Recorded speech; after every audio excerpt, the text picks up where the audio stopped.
بسم اللہ الرحمن الرحیم رب اشرح لی صدری ویسر لی امری واحلل عقدۃ من لسانی یفقہوا قولی اللہم صلی علی محمد النبی الامی وعلی آلہ وسلم تسلیما۔ سیرت نگاروں نے نبی مہربان صلی اللہ علیہ وآلہ وسلم کی زندگی کے واقعات کا آغاز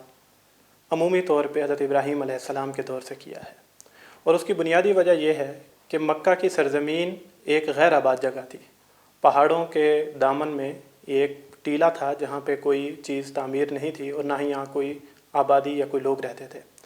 حضرت ابراہیم علیہ السلام بنیادی طور پہ کوفہ کے قریب اور کے رہنے والے تھے۔ اللہ تعالیٰ نے انہیں دین کی تبلیغ کے لیے دنیا کے مختلف ملکوں میں سفر کرنے کا حکم دیا،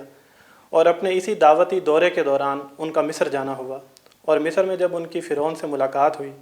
تو ایک واقعے کے نتیجے میں حضرت ابراہیم علیہ السلام کی زوجیت میں حضرت ہاجرہ علیہ السلام آئیں۔ حضرت ہاجرہ سے حضرت اسماعیل علیہ السلام کی پیدائش ہوئی، اور واقعات معروف ہیں کہ اللہ تعالیٰ نے حضرت ابراہیم علیہ السلام کو حضرت ہاجرہ اور حضرت اسماعیل کے ساتھ ایک بیابان جگہ پر چھوڑنے کا حکم دیا، اور وہ جگہ بالکل وہی تھی کہ جہاں پہ اس وقت خانہ کعبہ تعمیر ہے۔ حضرت ابراہیم علیہ السلام حضرت اسماعیل علیہ السلام اور حضرت ہاجرہ کو لے کے اس جگہ پر گئے، اور پانی کا ایک مشکیزہ اور چند کھجوریں وہاں چھوڑ کے آپ علیہ السلام وہاں سے واپس آ گئے۔ حضرت ابراہیم علیہ السلام کے واپس آنے کے بعد حضرت ہاجرہ اور حضرت اسماعیل علیہ السلام نے وہاں رہائش اختیار کر لی۔ ایک قبیلہ جس کا ذکر آتا ہے جرہم ثانی کے نام سے، یہ قبیلہ خانہ بدوش قبیلہ تھا، اور اس کا گزر اکثر اوقات اس جگہ سے ہوتا تھا۔ اب کی بار جب وہاں سے یہ گزرے تو ان کو وہاں آبادی کے کچھ اثرات دکھائی دیے، تو یہ لوگ قریب آئے اور حضرت ہاجرہ سے انہوں نے وہاں پہ رہنے کی اجازت مانگی، کیونکہ آب زمزم کے نتیجے میں وہاں پانی پیدا ہو چکا تھا، اور اس کے نتیجے میں ایک ہریالی یا یوں سمجھیں کہ زندگی کے آثار وہاں رونما ہو چکے تھے۔ تو حضرت ہاجرہ نے ان کو وہاں رہائش کرنے کی اجازت دے دی، اور اس کے نتیجے میں یہ قبیلہ وہاں پہ سکونت پذیر ہوا۔ حضرت اسماعیل علیہ السلام کی شادی اسی قبیلے کی ایک خاتون سے ہوئی، اور حضرت اسماعیل علیہ السلام کے 12 بیٹے ہوئے، جن سے 12 قبیلے وجود میں آئے، اور اس طرح سے حضرت اسماعیل علیہ السلام کی نسل مکہ کی سرزمین پر پلنے بڑھنے لگی۔ نسلیں بڑھتی رہیں، آگے اولادیں ہوئیں، اور ان اولادوں کے نتیجے میں بہت ساری قومیں حکمرانی کے منصب پر فائز ہوئیں، بہت ساری قومیں حکمرانی سے معزول ہوئیں۔ اسی طریقے سے بہت عروج و زوال حضرت اسماعیل علیہ السلام کے ان 12 بیٹوں کے قبیلوں کے درمیان ہوتے رہے۔ حضرت اسماعیل علیہ السلام کی نسل بنیادی طور پہ دین ابراہیمی پر عمل پیرا تھی، لیکن وقت گزرنے کے ساتھ ساتھ یہ قوم مختلف قسم کی توہمات اور شرک میں مبتلا ہوتی چلی گئی، یہاں تک کہ بت پرستی کا آغاز ہوا۔ بت پرستی کا آغاز بنیادی طور پہ تو اس طرح سے ہوا کہ یہ لوگ آغاز میں صرف پتھروں کی پوجا کیا کرتے تھے، اور جو خانہ کعبہ کے اطراف میں پتھر موجود تھے یہ ان کو مبارک سمجھتے تھے اور اپنے ساتھ لے جایا کرتے تھے۔ پھر ایسا ہوا کہ آتش فشاں پھٹنے کے نتیجے میں جو پتھر نکلے ان کو بھی مبارک سمجھا جانے لگا، اور یہ لوگ ان سے بھی ایک عقیدت کا نظریہ رکھنے لگے۔ یہاں تک کہ ایک شخص جس کا نام عمر بن لحی کے نام سے آتا ہے، اس شخص نے جب سفر کیا تو ملک شام کے قریب اس نے کچھ لوگوں کو بتوں کی پوجا کرتے ہوئے دیکھا۔ اس کو یہ انداز بہت پسند آیا کہ جس خدا کی عبادت کی جا رہی ہے اس کو نہ صرف یہ کہ لوگ دیکھ سکتے ہیں بلکہ چھو بھی سکتے ہیں۔ تو وہ وہاں سے واپسی پہ اپنے ساتھ 3 بت ساتھ لایا۔ ان میں سے ایک بت حبل تھا جس کو خانہ کعبہ کے اندر نصب کیا گیا، لات کو طائف میں بھیجا گیا، اور عزا نام کا جو بت تھا وہ مدینہ میں نصب کر دیا گیا۔ اس طرح سے یہ لوگ بت پرستی میں مبتلا ہوئے، اور جتنی عبادات یا جتنے نظریات یا جتنے عقائد اللہ تعالیٰ سے وابستہ تھے وہ تمام عقائد ان بتوں سے وابستہ کر دیے گئے، یہاں تک کہ یہ لوگ ان کی پرستش کرتے، ان کی عبادت کرتے، انہی سے منتیں مانگتے، اور مشکل میں انہی بتوں کو پکارا جاتا تھا، اور قسمیں بھی انہی بتوں کے نام کی اٹھائی جاتی تھیں۔ شاعر نے اس کو بڑے خوبصورت انداز میں اپنی ایک نظم کے اندر، آپ نے وہ قصیدہ سن رکھا ہے، بڑے خوبصورت انداز میں شاعر نے ان حالات کو بیان کیا ہے، جس کے الفاظ کچھ یوں ہیں۔ خدا کے دین کو بچوں کا ایک کھیل سمجھتے تھے، خدا کو چھوڑ کر ہر چیز کو معبود کہتے تھے،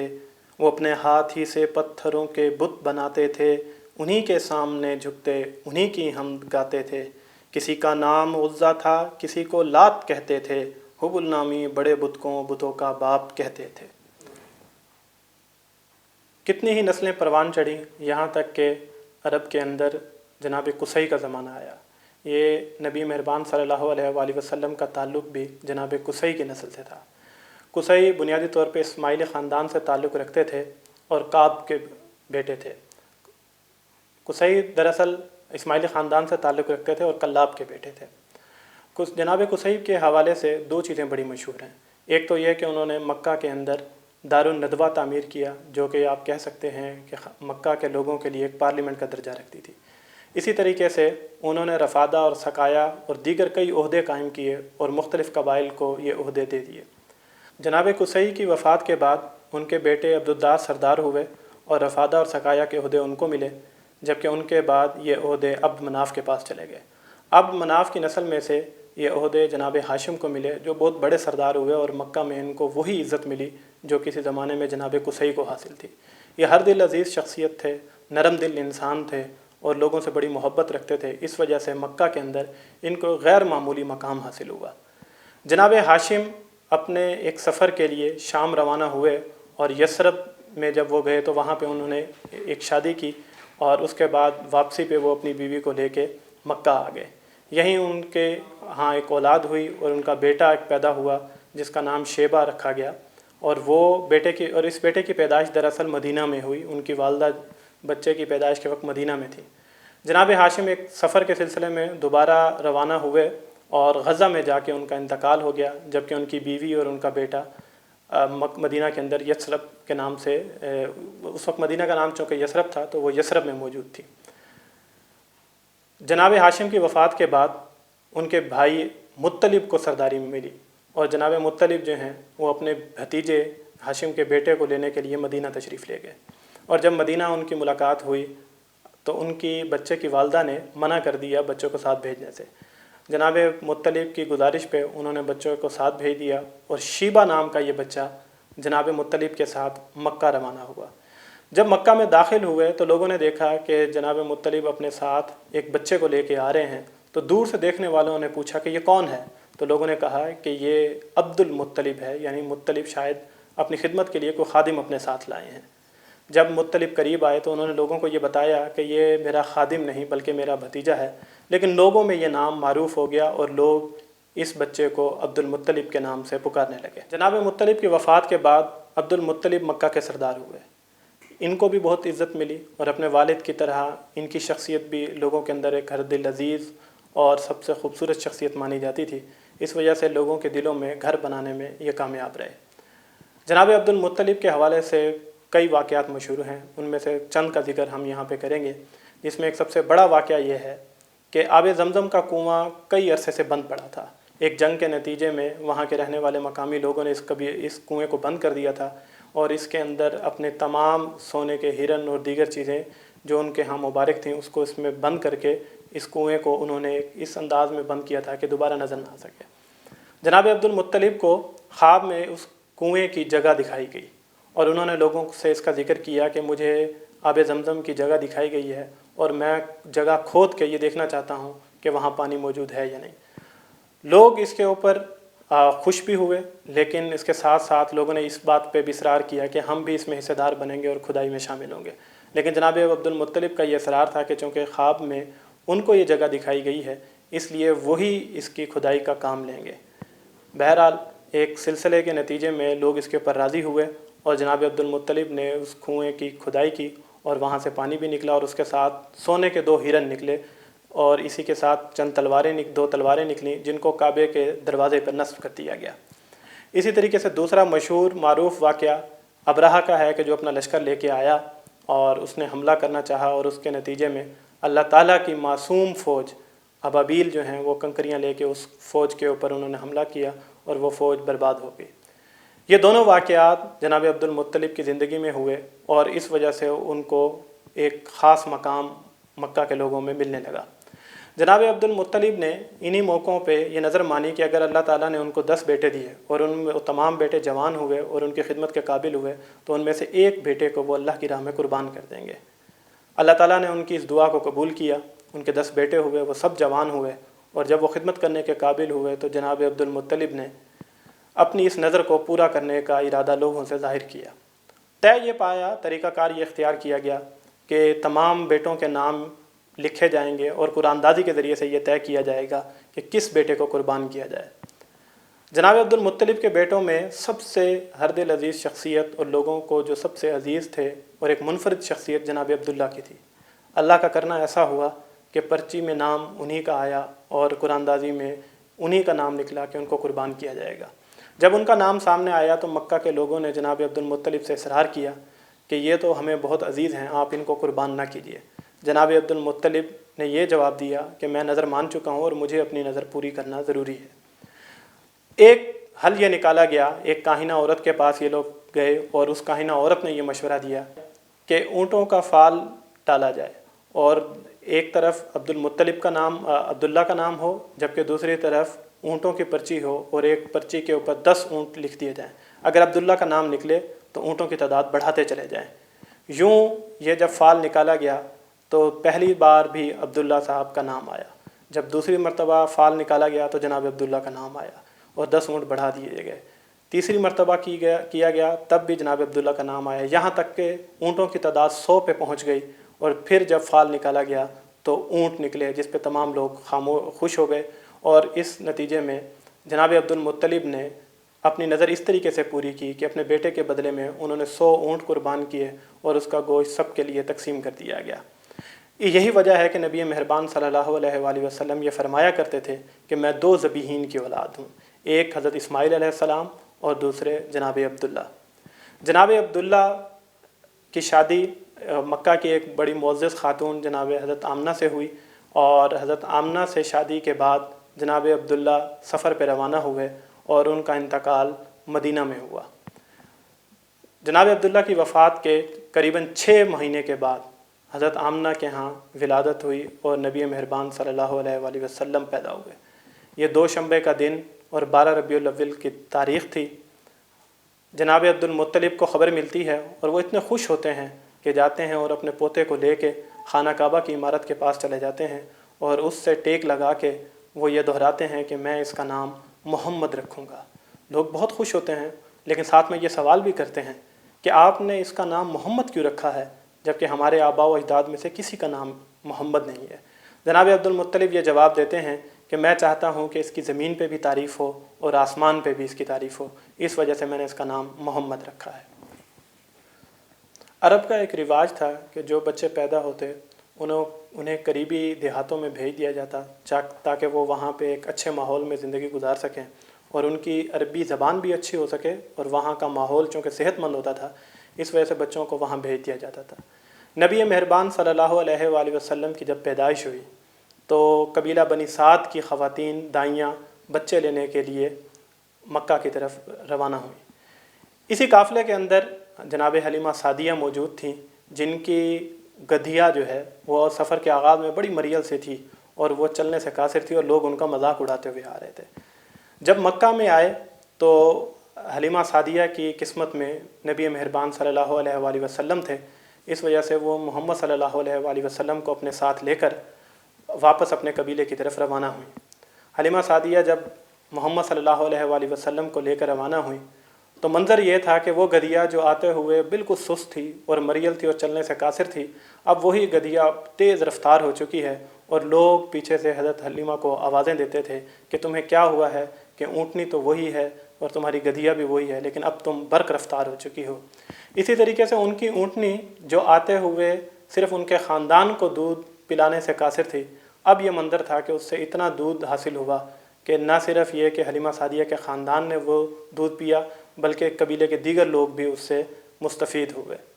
تو یہ نبی مہربان صلی اللہ علیہ وسلم کی برکتیں تھیں جو حلیمہ سعدیہ کو اس سفر میں ہی محسوس ہو چکی تھیں۔ یہی وجہ ہے کہ محمد صلی اللہ علیہ وآلہ وسلم جب قبیلہ بنی سعد میں گئے تو جناب حلیمہ سعدیہ کو ان سے بڑی محبت ہوئی اور وہ ان کا بڑی محبت سے ان کی پرورش کرنے لگیں۔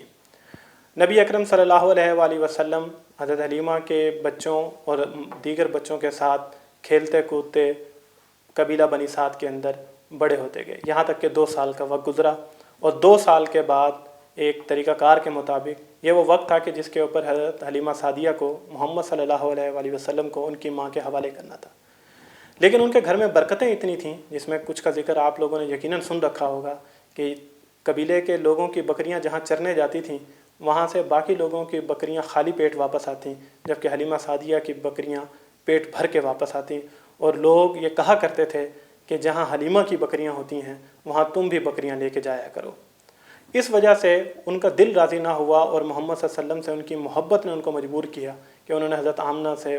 بضد اصرار کیا کہ اس بچے کو دوبارہ ان کے حوالے کر دیا جائے، اور جب حضرت آمنہ اس کے اوپر راضی ہو گئیں تو وہ خوشی سے بے قابو ہوئیں اور محمد صلی اللہ علیہ وآلہ وسلم کو اپنے گرد لپیٹ لیا، اور نبی اکرم صلی اللہ علیہ وآلہ وسلم واپس قبیلہ بنی سعد پہنچ گئے۔ پھر وہی دوست تھے، پھر وہی ریت کے ٹیلے، وہی ہمجولی۔ گمان یہ ہوتا ہے کہ نبی اکرم صلی اللہ علیہ وآلہ وسلم بھی دیگر بچوں کی طرح ریت پر کھیلتے ہوں گے، گھروندے بناتے ہوں گے اور اپنے دوستوں کے ساتھ کھیل کود کیا کرتے ہوں گے۔ اسی طرح یہ عرصہ گزرتا گیا اور نبی اکرم صلی اللہ علیہ وآلہ وسلم حضرت حلیمہ کی آغوش میں ہی پلتے بڑھتے رہے، یہاں تک کہ 2 واقعات ایسے ہوئے کہ جن کی وجہ سے حضرت حلیمہ پریشان ہوئی۔ ان میں سے ایک واقعہ شق صدر سے مشہور ہے۔ یہ اس واقعے کی حقیقت یہ ہے کہ نبی اکرم صلی اللہ علیہ وآلہ وسلم بچوں کے ساتھ کھیل رہے تھے کہ حضرت جبرائیل علیہ السلام آئے اور انہوں نے نبی اکرم صلی اللہ علیہ وآلہ وسلم کو زمین پر لیٹایا اور آپ کا سینہ چاک کیا اور آپ کے سینے سے دل نکالا اور اس دل کو دھو کے ایک کشتری کے اندر واپس آپ صلی اللہ علیہ وسلم کے جسم میں لگا دیا۔ بچوں نے یہ منظر دیکھا اور انہوں نے جا کے حضرت حلیمہ کو یہ بتایا کہ محمد قتل کر دیے گئے ہیں یا ان کو کسی نے مارا ہے۔ حضرت حلیمہ بہت پریشان ہوئی، ایک تو اس وجہ سے کہ وہ ان کے پاس کسی کی امانت تھے، اور دوسرا ان کو خود نبی اکرم صلی اللہ علیہ وآلہ وسلم سے بہت محبت تھی۔ حضرت حلیمہ جب آئیں تو نبی اکرم صلی اللہ علیہ وآلہ وسلم بالکل ٹھیک تھے، لیکن آپ صلی اللہ علیہ وسلم کے چہرے کا رنگ زرد ہو چکا تھا۔ اس واقعے کے بعد حضرت حلیمہ کو اندازہ ہوا کہ یہ کوئی غیر معمولی شخصیت ہے۔ اسی طرح سے یہ بھی روایات میں موجود ہے کہ نبی اکرم صلی اللہ علیہ وآلہ وسلم جب چلا کرتے تھے تو آپ صلی اللہ علیہ وآلہ وسلم کے سر کے اوپر ہر وقت ایک بادل کا ٹکڑا سایہ فگن رہتا تھا۔ ایک اور واقعہ جو اس دوران ہوا، حبشہ کے کچھ عیسائیوں کا گزر قبیلہ بنی سعد سے ہوا۔ انہوں نے محمد صلی اللہ علیہ وآلہ وسلم کو دیکھا تو اس کے بارے میں بات کرنے لگے، اور انہوں نے آپس میں یہ بات کی کہ یہ بچہ کو غیر معمولی ہے اور ہم نے اس کے بارے میں پڑھ رکھا ہے۔ حضرت حلیمہ کو خدشہ ہوا کہ کہیں وہ اس بچے کو اپنے ساتھ ہی نہ لے جائیں، تو انہوں نے یہ طے کیا کہ وہ اب اس امانت کو ان کی والدہ کے پاس واپس پہنچا دیں گی۔ اس طرح سے نبی اکرم صلی اللہ علیہ وآلہ وسلم 5 سال کی عمر میں حضرت حلیمہ کی آغوش سے نکل کے اپنی والدہ حضرت آمنہ کی آغوش میں آ گئے۔ حضرت آمنہ کے پاس جب نبی اکرم صلی اللہ علیہ وآلہ وسلم آئے تو حضرت آمنہ کے دل میں یہ خیال پیدا ہوا کہ ان کو مدینہ لے جایا جائے اور والد کی قبر دکھائی جائے۔ حضرت حلیمہ نے اپنی ایک خادمہ ام ایمن اور نبی اکرم صلی اللہ علیہ وآلہ وسلم کو ساتھ لیا اور مدینہ روانہ ہوئی۔ مدینہ جا کے نبی اکرم صلی اللہ علیہ وآلہ وسلم نے وہ جگہ بھی دیکھی جہاں پہ آپ کے والد محترم کا انتقال ہوا تھا، اور اپنے والد محترم کی قبر کو بھی دیکھا۔ یہاں سے جب آپ واپس روانہ ہوئے تو راستے میں حضرت آمنہ کی طبیعت خراب ہوئی اور پھر وہ ٹھیک نہ ہو سکیں، اور راستے میں ہی وہ بھی اپنے خالق حقیقی سے جا ملی۔ اس طریقے سے نبی اکرم صلی اللہ علیہ وسلم جو پیدا یتیم ہوئے تھے 6 سال کی عمر میں اپنی والدہ کے سائے سے بھی محروم ہو گئے۔ نبی اکرم صلی اللہ علیہ وآلہ وسلم کو مکہ لایا جاتا ہے۔ جناب عبد المطلب کو جب یہ خبر ملتی ہے تو وہ بہت غمگین ہوتے ہیں۔ ذرا اندازہ کیجئے اور تصور کیجئے کہ 6 سال کا بچہ جو اپنے باپ کو نہ دیکھ سکا، صرف 6 سال کی وہ عمر کے جو ایسا وقت ہوتا ہے کہ جس میں بچہ ناز و نام کرتا ہے اور لاڈ پیار سے اپنے والدین کے ساتھ وہ رویے پیش کرتا ہے، اس عمر میں اس کی والدہ بھی اس سے جدا ہو جاتی ہے۔ جناب عبد المطلب کو نبی اکرم صلی اللہ علیہ وآلہ وسلم سے اگرچہ پہلے ہی بہت محبت تھی، لیکن اس کے بعد اس محبت میں اضافہ ہو جاتا ہے اور آپ کو وہ درجہ دیا جاتا ہے جو جناب عبد المطلب نے اپنے سگے بیٹوں کو بھی نہیں دیا تھا۔ خانہ کعبہ کے اندر جناب عبد المطلب کا ایک تخت لگا ہوا تھا جس کے اوپر جناب عبد المطلب جا کے بیٹھا کرتے تھے، اور عبد المطلب کے علاوہ کسی کو اس تخت پر بیٹھنے کی اجازت نہیں تھی۔ لیکن جب نبی اکرم صلی اللہ علیہ وآلہ وسلم آتے تو آپ صلی اللہ علیہ وسلم سیدھا اس تخت پہ جا کے بیٹھ جایا کرتے تھے، اور آپ صلی اللہ علیہ وسلم کے چچا جب آپ کو اس تخت سے اتارنے کی کوشش کرتے تو جناب عبد المطلب آپ کو اپنے بیٹوں کو منع کرتے کہ یہاں پہ محمد کو بیٹھنے سے کوئی نہیں روک سکتا۔ تو اس طرح سے جناب عبد المطلب نے نبی اکرم صلی اللہ علیہ وآلہ وسلم کو بہت پیار اور محبت دی، یہاں تک کہ آپ صلی اللہ علیہ وآلہ وسلم جب 8 سال کی عمر کو پہنچے تو پیار اور محبت کرنے والے یہ حلیم شخصیت آپ صلی اللہ علیہ وسلم کے دادا جناب عبد المطلب بھی اس دنیا سے رخصت ہو گئے۔ ذرا اندازہ کیجئے ایک معصوم بچہ جو والدین کے غم میں مبتلا تھا اور ایک دادا کی آغوش میں آیا اور ابھی انسیت کو چند سال ہی گزرے تھے کہ وہ شخصیت بھی ان سے چھین لی جاتی ہے۔ اس کے بعد نبی مہربان صلی اللہ علیہ وآلہ وسلم اپنے چچا جناب ابو طالب کی آغوش میں آئے اور انہوں نے آپ صلی اللہ علیہ وسلم کی سرپرستی کا ذمہ لیا۔ اور سامعین کرام، حقیقت یہ ہے کہ جناب ابو طالب نے نبی اکرم صلی اللہ علیہ وآلہ وسلم کی سرپرستی ایسی کی کہ دنیا کے لیے ایک مثال قائم کر دی کہ ایک چچا اپنے بھتیجے کے لیے کس طرح کھڑا ہو سکتا ہے۔ نبی اکرم صلی اللہ علیہ وآلہ وسلم جب 12 برس کے ہوئے تو آپ کے چچا جناب ابو طالب آپ کو اپنے ساتھ ملک شام کے ایک تجارتی سفر پہ ساتھ لے گئے۔ یہ نبی مہربان صلی اللہ علیہ وآلہ وسلم کا ایک پہلا انٹرنیشنل وزٹ تھا۔ یوں سمجھ لیجئے کہ پہلی دفعہ آپ صلی اللہ علیہ وسلم کو مختلف قوموں اور مختلف ممالک کو دیکھنے کا موقع مل رہا تھا۔ آپ صلی اللہ علیہ وسلم اپنے چچا کے ساتھ ملک شام کے سفر پہ روانہ ہوئے اور شام کی سرزمین پہ جب ایک مقام بصرہ پر پہنچے تو وہاں پہ ایک راہب تھا جس کا نام روایات میں بحیرہ راہب کے نام سے آتا ہے۔ وہ اپنی غار میں رہتا تھا اور کبھی اس غار سے نکلا نہیں تھا، لیکن جب یہ قافلہ اس غار کے قریب پہنچا تو لوگوں نے جناب ابو طالب کو آ کے اطلاع دی کہ بحیرہ راہب نے آپ کو دعوت پہ مدعو کیا ہے۔ لوگ حیران ہوئے کہ آج تک اس شخص نے کسی کو دعوت نہیں دی ہے۔ بہرحال آپ نے اس کی دعوت کو قبول کیا اور جناب ابو طالب اپنے ساتھیوں کے ہمراہ بحیرہ راہب کی دعوت پر اس کی غار کے پاس تشریف لے گئے۔